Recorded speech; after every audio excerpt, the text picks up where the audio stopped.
अस्सलाम वालेकुम। आज हमारा टॉपिक है डेप्रिसिएशन।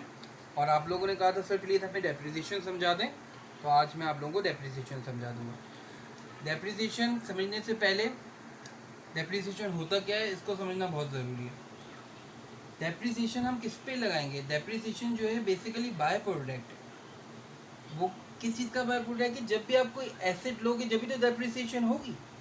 तो जब आप कोई एसेट लेते हो और उसकी वैल्यू जब कम हो जाती है उसको हम डेप्रिसिएशन कहते हैं। ठीक है, आसान अल्फाज में आपको एक एग्जांपल दूं कि अगर आप कोई मोबाइल लेने जाते हो और वो मोबाइल आप 10,000 का लेते हो और कुछ महीनों बाद आप उस शॉप के पास वापस जाते हो और उससे कहते हो यार ये मोबाइल मुझे वापस चाहिए और मुझे इसके बदले में नया मॉडल का मोबाइल चाहिए, तो कहेगा यार ये जो आपका पुराना आप मोबाइल ले गए थे 6 महीने पहले ही, 6 मंथ्स पहले, उसको मैं आपको 10,000 नहीं दूंगा, आपको 5,000 दूंगा। तो वो जो 5,000 वो जो कम दे रहा है वो बेसिकली हमारी डेप्रिसिएशन हो गई। ठीक है, तो किसी भी चीज़ की, किसी भी एसेट की वैल्यू जब कम होती है, जो नया एसेट होता है उसकी वैल्यू जब कम होती है वो डेप्रिशिएट हो जाती है, उसका डेप्रिसिएशन होता है। ठीक है, अब आप गए, लेकिन होता क्या है, अब हम कैलकुलेशन कर रहे हैं। ठीक है, हम रिकॉर्ड करने से पहले आप ये समझो कि डेप्रिसिएशन किस तरह से रिकॉर्ड होगी। यानी आपने एक एसेट लिया, एक कार खरीदी। ठीक है, कार लिया आपने, उस कार की प्राइस थी आपके पास कितनी? 60,000। जब आप गए तो आपने कहा कि यार ये कार कितने की है, मैं ये लेना चाह रहा हूँ। उसने कहा मैं 60,000 की आपको कार सेल करूँगा। आप जब दोबारा गए उसके पास तो कहेगा 60,000 की तो कार थी, कार की प्राइस थी, कार की कॉस्ट तो 60,000 थी, लेकिन जाहिर सी बात है इसकी इंश्योरेंस भी है, इसमें जो है आपका गवर्नमेंट टैक्स भी है, तो इंश्योरेंस और गवर्नमेंट के पैसे भी तो मैं आपसे लूँगा, उसके बाद ही तो मैं आपको कार दूंगा। ठीक है, तो आपसे उसने कहा भाई मैं इंश्योरेंस और टैक्स जो है वो 15,000 लूँगा, उसके बाद जो है मैं जाके आपको, जब आप मुझे 75,000 पे करोगे जब जाके मैं आपको कार दूंगा। तो क्या इससे पता चला कि जो भी हम फर्स्ट टाइम एसेट खरीदने के लिए इन्वेस्ट करते हैं वो हमारी कॉस्ट जो एसेट का वो प्राइस हम एसेट के लिए लेते हैं। ठीक है, तो हमें ये 15,000 भी ऐड करना होगा उसकी प्राइस में। अब उसने कहा यार ये 60,000 की आपने जो कार ली थी उसमें इंश्योरेंस और टैक्स आपने दे दिया, अब ये कार आपकी जो है ना कम से कम 5 साल तो निकालेगी, कम से कम 5 साल आपको कोई तकलीफ नहीं देगी और ये अच्छी चल जाएगी 5 साल तक। ठीक है, 5 years तक आपकी कार चल जाएगी। आपने कहा ठीक है, 5 साल तक तो बिल्कुल दिक्कत नहीं देगी, बिल्कुल परेशानी नहीं होगी और कार बड़ी आराम से आपकी चल जाएगी। लेकिन जब आप बेचोगे तो ये नहीं होगा कि कार की कोई आपको प्राइस ही ना मिले, आपको कम से कम भी, उसने कहा कि यार आपको कम से कम भी कार की कितनी प्राइस मिल जाएगी? 10,000। तो जो रीसेल वैल्यू वो बता रहा है कि 5 साल बाद कार की वैल्यू 10,000 हो जाएगी, तो हम इसको स्क्रैप वैल्यू भी कह सकते हैं और रीसेल वैल्यू भी कह सकते हैं। ठीक है, जब हमारे पास ये इंफॉर्मेशन अवेलेबल हो जाए तो हम डेप्रिसिएशन निकाल सकते हैं। ठीक है, जब भी आपके पास ये इंफॉर्मेशन हो जाए तो आप डेप्रिसिएशन निकाल सकते हैं। अब हम करते हैं इसको रिकॉर्ड कैसे करते हैं। ठीक है, हम अपनी बुक में कैसे रिकॉर्ड करेंगे। सबसे पहले हम इसका फॉर्मेट बनाएंगे, date, particular amount, date, particular और ये आपका अमाउंट। ठीक है, ये फॉर्मेट है। आपको पता है, हमें सबको पता है कि एक डेबिट साइड होती है और एक क्रेडिट साइड होती है। जब भी हम कोई चीज़ परचेज करते हैं तो उसकी एंट्री हम डेबिट साइड पे लेते हैं और जब भी हम कोई चीज़ बेचते हैं हमारा एक्सपेंस हो जाता है तो उसकी एंट्री हम क्रेडिट साइड पे लेते हैं। ठीक है, अब क्या हुआ था, कार हमने क्या की, परचेज की। कितने से की? 60,000 से या 75,000 से? कौन सी फिगर लेंगे? हम लेंगे 75,000। क्यों? क्योंकि ये गाड़ी हमारे पास आने तक ये कॉस्ट लग गई, यानी जब ये गाड़ी हमारे पास पहुंची तो हमें 75,000 पे करने पड़े, जब जाके हमें ये कार मिली। तो कार की एक्चुअल कॉस्ट हमें कितनी पड़ी? 75,000 ईयर 1 में।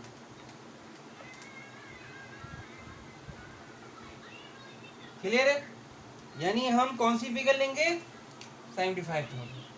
क्यों लेंगे? क्योंकि हमारे पास कार पहुंचने से पहले हमें जो भी खर्चा होगा, रनिंग एक्सपेंस में नहीं, जो नई कार लेने में, उसको इस्तेमाल करने में जो हमारे पास खर्चा होगा वो हम लेंगे। अब मैं आपको एक और एग्जांपल दे दूं इसके साथ ही। जैसे कि हम कोई मशीन लेते हैं और वो मशीन हम लेते हैं लाहौर से और हम रहते हैं कराची में। जब वो मशीन लेट से 10,000 की हमें पड़ी, लेकिन जब उसको हमने अपने पास मंगवाया कराची में, तो उसके ट्रांसपोर्टेशन एक्सपेंस देंगे ना हम, और उसमें जो हम क्या करेंगे, ट्रांसपोर्टेशन एक्सपेंस देंगे, इंश्योरेंस के देंगे, ठीक है, लेबर चार्जेस देंगे। तो वो सारे पैसे जो हैं वो उस मशीन का हिस्सा होंगे, ठीक है।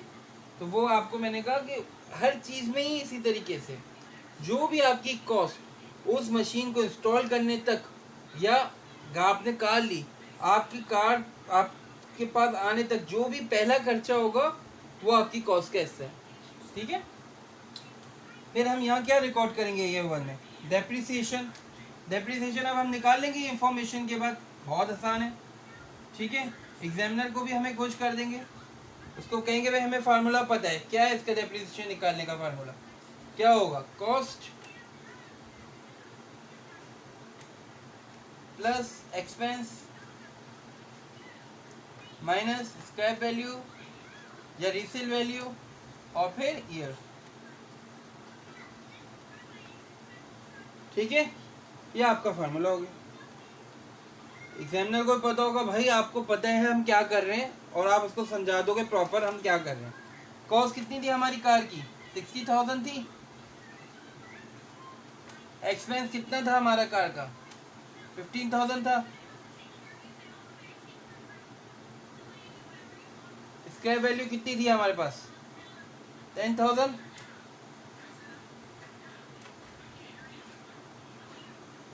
कितने ईयर्स थे? 5, ठीक है। तो कितना हो गया इसका? 13,000।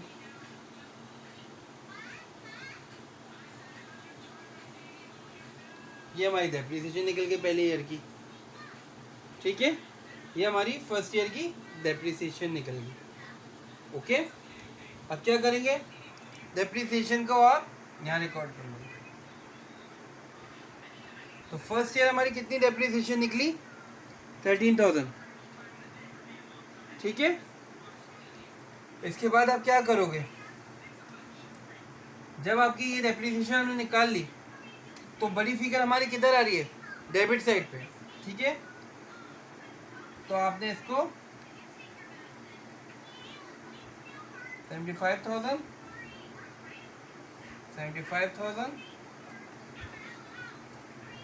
तो नेक्स्ट ईयर हमारी कितनी कार की वैल्यू क्या हो जाएगी?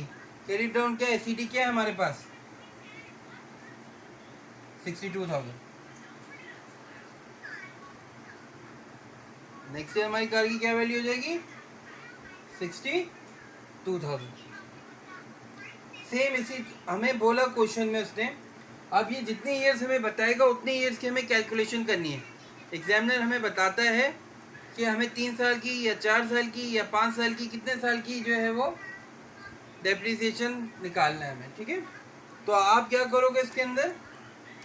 एग्जामिनर ने लेट सपोज बोला है कि इसकी 3 ईयर्स की निकालना, 3 ईयर्स के रिकॉर्ड्स बताओ कि 3 ईयर्स के अंदर हमारा क्या बुक में रिकॉर्ड होगा, किस तरीके से, कितनी गाड़ी की प्राइस हो जाएगी 3 साल बाद, ठीक है। तो ये 2 में क्या होगा?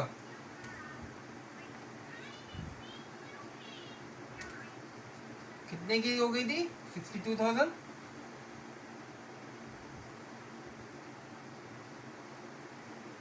ठीक है। और कितने का आपका वो था डेप्रिसिएशन 13,000, ठीक है। ये ईयर 2 है आपका, और ये डेप्रिसिएशन कितने से थी 13,000, ठीक है। अब कितने रह गए हमारी कार की वैल्यू, कितना CD आएगा, CD में आप क्या लिखोगे अब, और 49,000, CD कितना हो जाएगा इसका 49,000, ठीक है। अब आप क्या करोगे, इसमें से कितनी थी कार की वैल्यू 62,000, बड़ी फिगर 62,000 थी, उसके बाद इधर भी 62,000,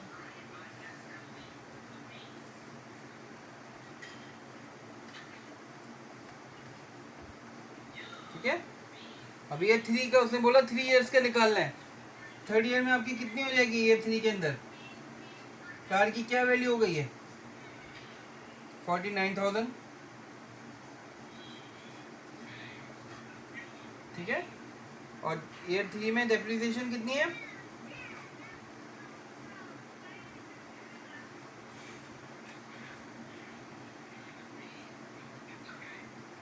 13,000, तो कितनी हो गई हमारी CD क्या आएगा इसका